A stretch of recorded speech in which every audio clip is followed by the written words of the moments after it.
الحمد للہ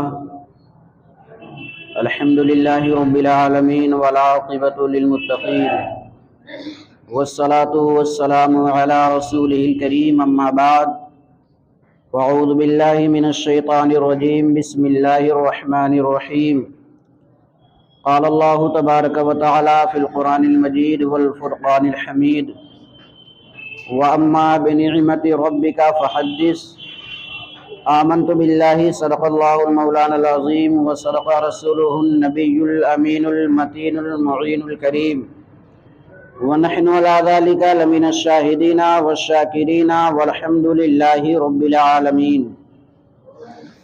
ایک روز مومنوں تمہیں مرنا ضرور ہے، ایک روز مومنوں تمہیں مرنا ضرور ہے، پڑھتے رہو نماز یہ قول رسول ہے، اور پڑھتے نہیں نماز تو اپنا قصور ہے، گر پڑھتے نہیں نماز تو اپنا قصور ہے، پڑھتے ہو گر نماز تو چہرے پر نور ہے۔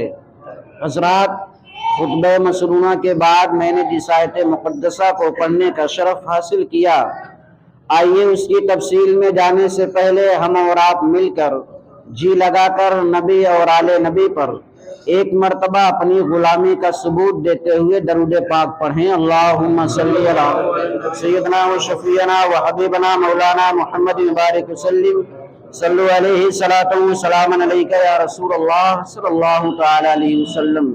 حضرات، خطبہ مسنونہ کے بعد میں نے آیت مقدسہ پڑھا وَأَمَّا بِنِعْمَةِ رَبِّكَ فَحَدِّثْ، اور اپنے رب کی دی ہوئی نعمتوں کا خوب چرچا کرو۔ جیسا کہ ہم تمام حضرات میں اکثر و بیشتر لوگ جانتے ہوں گے کہ آج شعبان المعظم کی 10 تاریخ ہے، اور 14 شعبان المعظم کی 15ویں رات کو ہم اور آپ شب بارات کے نام سے جانتے ہیں۔ وہ تاریخ انشاءاللہ الرحمن ہماری آپ کی زندگی رہی تو منگلوار کو پڑے گی 14 شعبان المعظم، اور انگریزی تاریخ ہوگی 7 مارچ۔ اللہ رب العزت کلام مقدس میں فرماتا ہے وَأَمَّا بِنِعْمَةِ رَبِّكَ فَحَدِّثْ، اور اپنے رب کی دی ہوئی نعمتوں کا خوب چرچا کرو۔ یہ جو ہمارے سامنے ایک ایک کر کے مہینے آتے ہیں نا، شوال ہوا، ذوالقعدہ ہوا، ذوالحجہ ہوا، پھر محرم، صفر، ربیع الاول شریف، یہ جو مہینے آتے ہیں ہمارے اور آپ کے سامنے، یہ ہمارے لیے ایک نہ ایک نعمتیں لے کر کے آتے ہیں۔ جیسے کہ ہم عام آدمی اپنی پوری زندگی کوئی شخص گزار لیتا ہے، گناہوں پہ گناہ انسان کرتا جاتا ہے، گناہوں پہ گناہ کر رہا ہے، نیکیاں کبھی کیا نہیں، لیکن اس کے دماغ میں کبھی یہ چیز آتی بھی نہیں کہ واقعی میں گناہ کرتا ہوں اور اس گناہ کا ہرجانہ مجھے دینا چاہیے، یا اس گناہ سے مجھے توبہ کرنی چاہیے۔ انسان کو اگر خیال نہیں آ رہا ہے تو اللہ کے نبی صلی اللہ تعالی علیہ وسلم نے شب معراج اور شب بارات ان دونوں چیزوں کی بڑی فضیلتیں بیان کی ہیں، اور شب بارات اکثر و بیشتر ہمارے اور آپ کے لیے اس وجہ سے آئی کہ ہم اور آپ اس شب میں، اس رات میں اپنے گناہوں سے پروردگار کی بارگاہ میں معافی طلب کریں، کیونکہ ہمیں ویسا موقع نہیں مل پاتا۔ انسان آ رہا ہے 10 منٹ 20 منٹ کا بڑے مشکل سے موقع نکال کر کے نماز پڑھ لے رہا ہے، نماز پڑھنے کے بعد نکل جا رہا ہے، پھر انسان مسجد سے باہر نکلا اور کچھ گناہ ایسے بھی ہیں، ایسا نہیں کہ صرف مسجد سے باہر انسان گناہ کرتا ہے، ایسا نہیں کہ صرف گھر سے باہر انسان گناہ کرتا ہے، نہیں، کچھ گناہ ایسے بھی ہیں، کچھ جرائم ایسے بھی ہیں جو ہمارے گھروں کے اندر بھی پل رہے ہیں، کچھ گناہ ایسے بھی ہیں جو ہمارے آج مسجدوں کے اندر بھی ہو رہے ہیں، لیکن ہم اس پر کیئر نہیں کر پاتے۔ ہمارا دماغ یہ کہتا ہے، ہماری سوچ یہ کہتی ہے جب تک ہم مسجد میں ہیں تب تک خدا کے سامنے، اگر مسجد سے جب باہر نکل جاتے تو خدا ہمیں دیکھا نہیں کرتا۔ یہ انسان کی اکثر بیشتر سوچ ہو چکی ہے، لیکن کلام مقدس فرماتا ہے ان اللہ علی کل شیء قدیر، بے شک ہر وہ شے پر قادر ہے پروردگار۔ دوسری جگہ ارشاد فرماتا ہے ان اللہ سمیع بصیر، بے شک وہ ہر چیز کو دیکھنے والا ہے اور سب چیز کو سننے والا بھی ہے۔ یہ قرآن کہتا ہے، اور ہے قول محمد، قول خدا۔ فرمان نہ بدلا جائے گا، بدلے گا زمانہ لاکھ مگر قرآن نہ بدلا جائے گا۔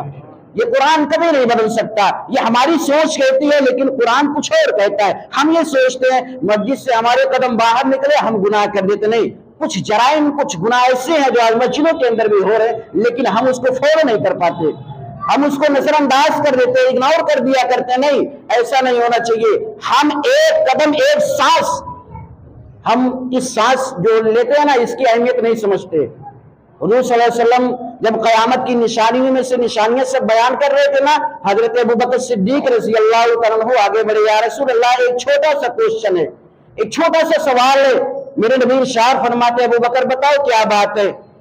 حضرت ابوبکر صدیق فرماتے یا رسول اللہ ہمیں معلوم ہے میزان عمل تولا جائے گا، وہاں ترازو ہوگا، اس پر انسان کے اعمال تولے جائیں گے. یا رسول اللہ اعمال تلنے کے بعد انسان کی نیکی اور بدی کا پتہ چل جائے گا. اعمال تلنے کے بعد انسان کے پاس فیصلہ ہو جائے گا کہ کون سا شخص جہنمی اور کون جنتی ہے. میرے نبی فرماتے ہاں ابوبکر صحیح ہے.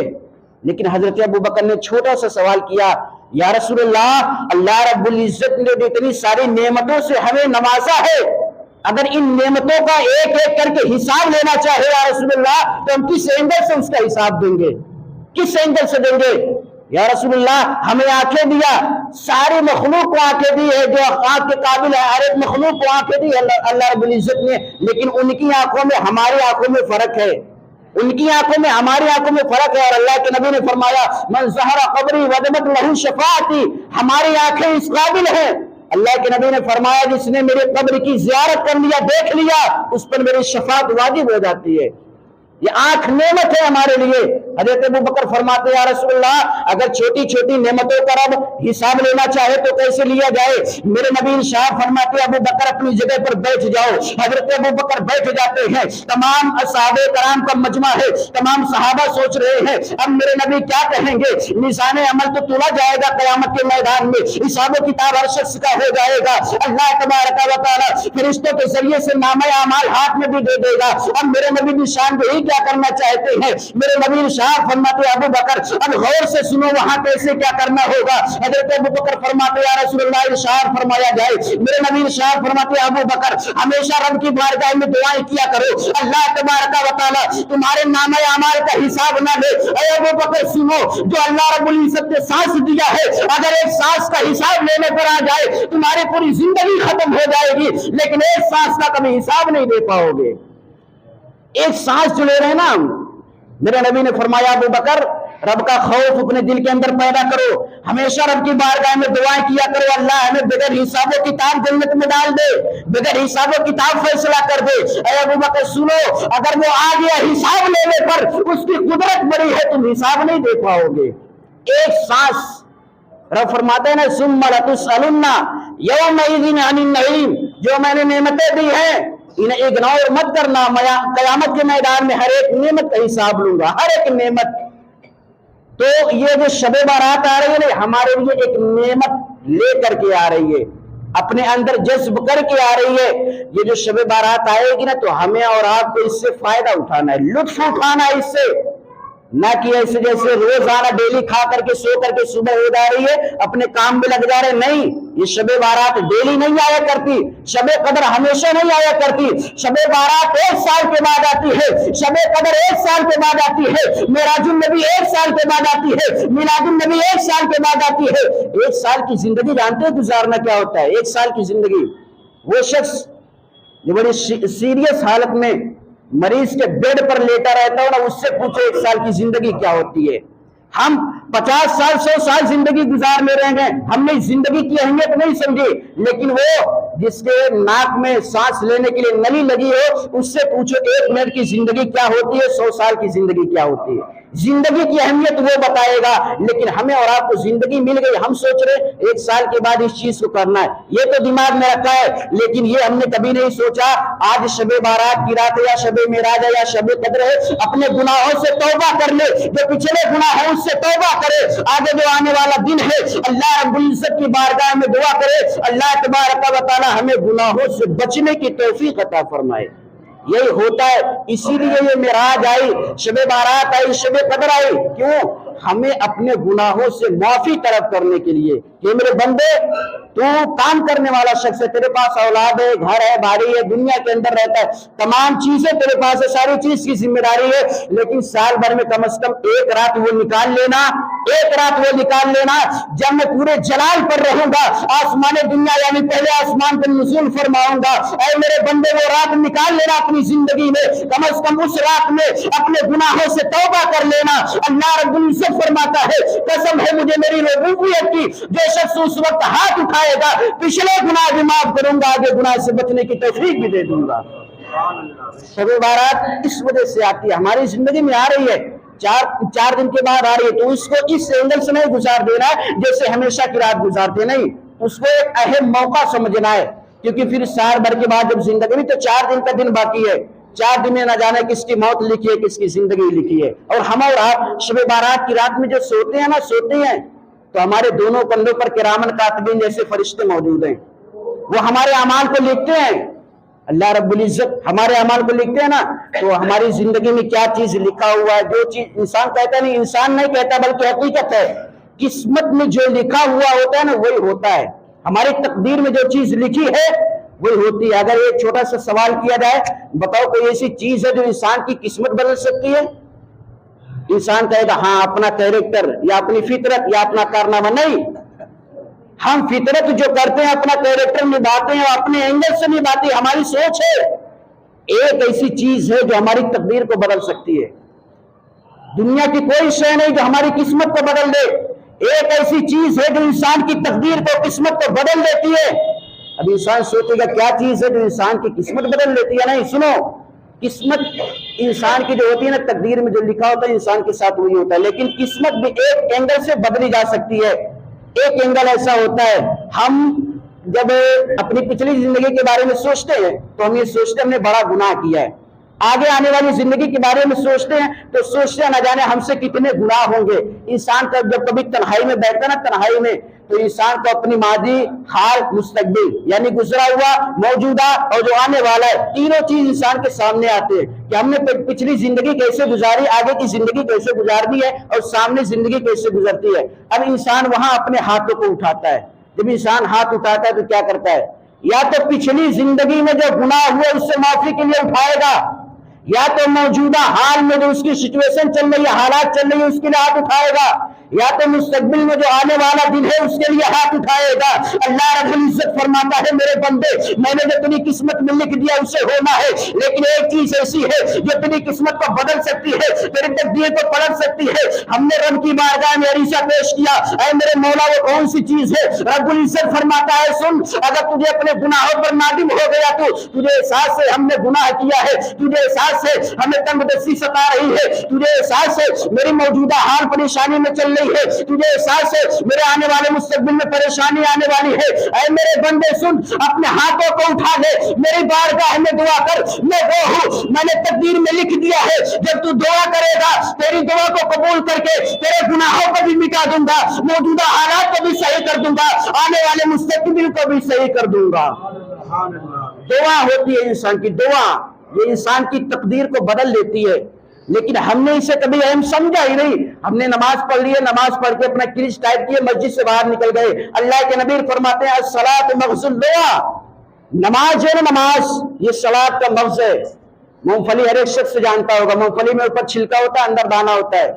صلاۃ نماز جو ہے یہ چھلکا ہے، اس کا مغز جو ہے اس کا دانا یہ انسان کی دعا۔ انسان کس لیے نماز پڑھتا ہے؟ اے اللہ ہم سے راضی ہو جا، اے اللہ ہمارے گناہوں کو معاف کر دے، اے اللہ ہمارے آنے والے مستقبل کو صحیح کر دے۔ لیکن جب مانگنے کی باری آتی ہے تو انسان کرش ٹائپ کر کے مسجد سے باہر نکل جاتا ہے۔ نہیں، ہرگز ایسا مت کریں، ہم محنت کر رہے ہیں تو محنت کا پھل بھی لے کر کے جایا کریں، صلاۃ نماز ادا کرتے ہیں تو دعائیں مانگ کر کے بھی جایا کریں۔ محمد بنعمت ربک فحدث، رب فرماتا ہے اور میری دی ہوئی نعمتوں کا خوب خوب چرچا کرو۔ شب بارات کی رات میں انسان اکثر و بیشتر 12 بجے 1 بجے تک جگتا رہتا ہے۔ یہ تو شہر ہے، دیہات ایریے میں 8 بجے 9 بجے تک لوگ سو جاتے ہیں، لیکن شہروں میں آج ایسی حالات ہو گئی، ایسے سچویشن ہو گئے کہ انسان 12-1 بجے تک انسان جگتا رہتا ہے۔ اور شب بارات کی رات میں بھی دیکھا گیا اکثر لوگ 12-1 بجے تک جگتے ہیں، اس کے بعد انسان کو نیند لگنے لگتی ہے۔ سنیں، ہر رات سے بہتر شب بارات ہے، ہر رات سے بہتر شب قدر ہے، ہر رات سے بہتر شب معراج ہے، ہر رات سے بہتر شب میلاد النبی ہے، تو اس کو ہم کو اور آپ کو تمام راتوں سے کمپیئر نہیں کرنا ہوگا۔ تمام رات اور یہ تمام جو اہم راتیں ہیں، ان تمام راتوں میں فرق کرنا ہوگا، ڈفرینس کرنا ہوگا۔ جیسے اور رات گزرتی ہے ویسے اس رات کو نہیں گزارنا ہے۔ شب بارات کی رات آئی تو ہم اور آپ کیا کرتے ہیں نا، 12 بجے تک کھانا کھا کر کے سونے کی تیاری کرتے ہیں، لیکن دیکھیں وہ وقت کون سا ہوتا ہے؟ جس وقت ہم سونے کی تیاری کرتے ہیں وہ وقت کون سا ہوتا ہے؟ تھوڑی دیر کے لیے سمجھے کہ اللہ رب العزت نے ہماری قسمت میں یا ہمارے نصیب میں 10 دن یا 1 مہینہ یا 1 سال، شب بارات تو 1 سال کے بعد ہی آتی ہے، 1 سال کی زندگی میں اگر اللہ رب العزت نے ہماری موت لکھ دی ہے یا ہمارے رزق کا حساب کر دیا کہ ہمیں سال بھر کے اندر اتنا رزق ملنے والا ہے، یا ہمارے سروں پر، ہمارے جسم پر، ہمارے گھروں پر، ہمارے آل اولاد پر، ہماری پراپرٹی پر کوئی مصیبت آنے والی ہے، یہ انسان کی تقدیر میں لکھ دیا جاتا ہے۔ اب شب بارات کی رات میں کیا ہوتا ہے؟ اللہ رب العزت جب پہلے آسمان پر نزول کرتا ہے اپنے قدرت کے مطابق، شان کے مطابق، پہلے آسمان پر جب نزول کرتا ہے تو اللہ رب العزت فرشتوں سے کہتا ہے، اے فرشتوں میرے تمام بندوں کے چیپٹر کو کھولا جائے، تمام بندے جو ہے نا ان کے چیپٹر کو کھولا جائے، ان کی گائیڈ کو کھولا جائے کہ ان کی قسمت میں لکھا کیا ہے۔ تو فرشتے جو ہوتے ہیں نا ہماری بھی گائیڈ کو کھولتے ہیں، چیپٹر کو کھولتے ہیں۔ ایسا کوئی شخص نہیں جس کے چیپٹر کو نہ کھولا جاتا ہو شب بارات کی رات۔ ہر ایک شخص کے چیپٹر کو کھولا جائے گا، اعمال نامے کو کھولا جائے گا، تقدیر نامے کو کھولا جائے گا۔ تو فرشتے ہوتے ہیں نا کسی کسی کے چیپٹر کو دیکھ کر کے رونے لگتے ہیں، کسی کے، ہر کسی کے نہیں، کسی کے چیپٹر کو دیکھ کر کے فرشتے رونے لگتے ہیں۔ رب کی بارگاہ سے آواز آتی ہے، فرشتے تمہارا کام مسکرانا ہے، لیکن اس کے نامہ اعمال کو دیکھ کر کے رو کیوں رہے ہو؟ اس کے چیپٹر کو دیکھ کر کے رو کیوں رہے ہو؟ اس کے تقدیر نامے کو دیکھ کر کے رو کیوں رہے ہو؟ وہ فرشتے عریضہ پیش کرتے ہیں، اے میرے پروردگار کتنے کم ظرف ہیں وہ لوگ، کتنے کم عقل ہیں وہ لوگ، دیکھنا تو مولا ان کی زندگی میں اتنی تو نے رزق لکھ دیا ہے، ان کی زندگی میں تو نے موت لکھ دیا ہے، ان کی زندگی میں تو نے پریشانی لکھ دیا ہے، ان کی زندگی میں تو نے بیماری لکھ دیا ہے، لیکن اے مولا آج جب تو کہتا ہے پہلے آسمان دنیا پر نزول ہو کر کے، اے میرے بندے اپنی تقدیر کے بارے میں مجھ سے دعا کرو، اپنی موت کے بارے میں دعا کرو، اپنے رزق کے بارے میں دعا کرو، اپنی صحت کے بارے میں دعا کرو، اے میرے مولا ان کی قسمت میں موت لکھی ہے لیکن یہ زندگی کا بھروسہ لگائے سو رہے ہیں، ان کی زندگی میں رزق کم لکھا ہے لیکن زیادہ رزق کا بھروسہ لگائے سو رہے ہیں، ان کی زندگی میں گناہ لکھا ہے لیکن نیکیوں کے بھروسے یہ سو رہے ہیں، اے میرے مولا کاش ایسا ہو جاتا آج یہ بندہ بھی اٹھ جاتا جس کے نامہ اعمال میں تو نے گناہ کرنا لکھ دیا ہے، یہ بندہ اگر اٹھتا اپنے ہاتھوں کو تیری بارگاہ میں پیش کرتا، اے میرے مولا ہم لوگوں کو معلوم ہے تو معاف کر دیتا۔ اللہ رب العزت فرمائے گا، اے میرے فرشتے سنو، اس کی تقدیر میں نے سونا ہی لکھا ہے تو وہ سوئے گا ہی، میں نے سونا ہی لکھا ہے۔ ہم تو یہ سوچتے ہیں ہم اگر کام کریں گے تو ہمارے پاس پیسے آئیں گے، نہیں، ہماری قسمت میں اگر لکھے تو ہمارے پاس پیسے آئیں گے۔ ہم یہ سوچتے ہیں ہم اپنے کیریکٹر کے بنیاد پر کہاں سے کہاں پہنچ سکتے، نہیں، اگر تقدیر میں لکھا ہے تو کیریکٹر آگے جائے گا، ورنہ ہمارا کیریکٹر جہاں سے ہم اسٹارٹ کرتے ہیں وہی رک جایا کرے گا۔ سب سے بڑی چیز ہے تقدیر۔ تو شب بارات کی رات میں وہ شخص بھی جگہ ہم کو معلوم نہیں کس کا اعمال کیسا ہے، آگے آنے والی زندگی انسان کی کیسے گزرنے والی ہے، نہیں، لیکن اس چیز کو دماغ میں رکھ کر کے چلیں جب تک ہم دنیا کے اندر رہے تب تک گناہوں سے بچا بھی کرے اور گناہوں سے بچنے کی رب کی بارگاہ میں دعائیں بھی کیا کرے۔ شب بارات کی رات میں یہی کیا جاتا ہے۔ آگے آنے والی جو زندگی ہے یا کچھ ایسے بھی اعمال ہوتے ہیں، کچھ ایسی بھی دعائیں ہوتی ہیں جو اپنے مرحومین کے لیے انسان کیا کرتا ہے، جو دنیا چھوڑ کر کے چلے گئے، دنیا چھوڑ کر کے چلے گئے، ہمیں فلاٹ دے کے چلے گئے 10 کروڑ کا، لیکن آج بیٹے کے پاس اتنا موقع نہیں ہے کہ جا کر کے اس قبر پر جو باپ دے کر کے گیا اس باپ کے بارے میں ایصال ثواب کر دے، اپنی اس کی پراپرٹی پر آج پوری اپنی آرائش کی زندگی گزار رہا ہے، لیکن اس بیٹے کو کبھی خیال نہیں آتا جس باپ نے خون اور پسینہ بہا کر کے بلڈنگ کو کھڑا کیا تھا، جس باپ نے خون پسینہ بہا کر کے ہمارا کام شروع کیا تھا، جس باپ نے خون اور پسینہ بہا کر کے ہمارے بزنس کو اسٹارٹ کیا تھا، اس بندے کو کبھی خیال نہیں آتا یہ زندگی پوری گزار کر کے قبر تک چلا جائے گا، لیکن اس باپ کا کبھی خیال نہیں آیا جس باپ نے ساری مصیبتیں ہمارے لیے اٹھائی، کاش اگر قبر پر جا کر کے اس کے بارے میں رب کا کلام پڑھ کے اس رب کی بارگاہ میں مرحومین کے لیے ایصال ثواب کر سکے۔ یہ انسان کبھی نہیں سوچ پاتا. اور یہی سب ہمیں زندگی میں یہی سب چیزیں اپنانا, یہی سب چیز کرنا ہے. اور کیا کرنے کے لیے ہمارے دنیا کے اندر جانتے ہیں اصل مقصد کیا ہے؟ وما خلقت الجن والانس الا لیعبدون. ہم انس اور جن اللہ کی عبادت کے لیے پیدا کیے گئے. ہم یہ سوچ رہے ہیں ہم دنیا سے چلے جائیں گے لڑکوا کے لیے کچھ کر کے جائیں. نہیں, اپنے لیے پہلے بنا کر کے جاؤ, اپنا اعمال بنا کر کے جاؤ, ورنہ اتنی دغا باز دنیا ہو چکی ہے. قبر میں جانے کے بعد وہی بیٹا جس کے لیے تم نے چوری کر لیا ہے, وہی بیٹا جس کے لیے ہم نے نماز کو ترک کیا ہے, وہی بیٹا جس کے لیے ہم نے جھوٹ بولا ہے, وہی بیٹا جس کے لیے ہم نے سود کھایا ہے, وہی بیٹا کبھی تمہارے قبر پر جا کر فاتحہ تک نہیں پڑے گا. سب سے پہلے بیٹر یہ ہے, بیسٹ یہ ہے کہ اپنے اعمال نامے کو بنا کر کے دنیا سے جاؤ. ساری ذمہ داریوں کے ساتھ ایک ذمہ داری یہ بھی سمجھو, جاتے جاتے ہمارا اعمال نامہ جو ہے وہ بہتر طریقے سے ہم دنیا سے گزار کر کے جائیں. رب کی بارگاہ میں دعا ہے, اللہ تبارک و تعالی مجھے کہنے میں, آپ حضرات کے سننے میں اگر کسی قسم کی غلطی ہو گئی ہو تو اللہ تبارک و تعالی اسے اپنے حبیب صلی اللہ علیہ وسلم کے صدقے میں معاف فرمائے. ایک چیز آپ حضرات سن لیجیے, اعلان میں منصور علی صاحب ہیں, یہ دھنیا ٹولہ کے, ان کی طبیعت خراب ہے. آپ حضرات جب دعاؤں کے لیے ہاتھوں کو اٹھائیے گا نا تو ان کا نام بھی اپنے دعاؤں میں شامل کر لیجیے گا. اللہ تبارک و تعالی انہیں شفاء کلی عطا فرمائے. السلام علیکم ورحمۃ اللہ وبرکاتہ.